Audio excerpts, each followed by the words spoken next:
تو یہ انتہائی گناہ کی بات ہے میرے محترم سامعین کہ جب ہمارے پڑوسی بھوک سے مر رہے ہوں، لوگ خودکشیاں کر رہے ہوں، لوگوں کے بچے بھوک سے مر رہے ہوں، لوگ اپنے بچوں کے گلے کاٹ رہے ہوں، اور یہ جو صوفی صاحب ہیں یہ کئی من چاولوں کے اور گندم کے دریاؤں کے برد کر رہے ہیں، دریا برد کر رہے ہیں، سمندر برد کر رہے ہیں، اور اشرف المخلوق کو چھوڑ کر دوسری مخلوق کو کھلا پلا رہے ہوں، تو یہ میرے نزدیک تو گناہ کبیرہ ہے، بہت سخت گناہ کی بات ہے۔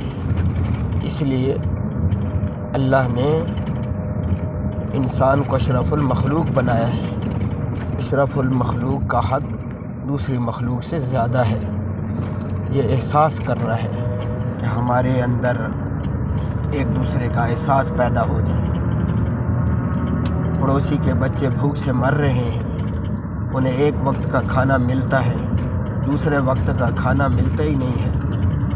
سردیاں ہیں، سردیوں میں انہیں پہننے کے لیے ان کے پاس کپڑے نہیں ہیں، ٹھنڈ سے وہ ٹھٹھر رہے ہیں، تکالیف میں ہیں، پریشانیوں میں ہیں، لیکن یہ جو ہے اپنا کئی پیسہ اور چیزیں یوں ہی فضول جو ہے اڑا رہے ہیں۔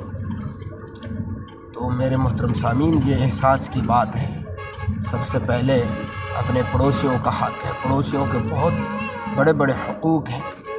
ہم کئی گوشت جو ہے بنا کے وہ چھتوں پہ ڈال دیتے ہیں، اور پھر ہمارے آس پاس لوگ بھوکے ہوتے ہیں، اور جو ہے وہ کہتے ہیں پرندے کھا جائیں گے، اللہ کی مخلوق کھا جائے گی۔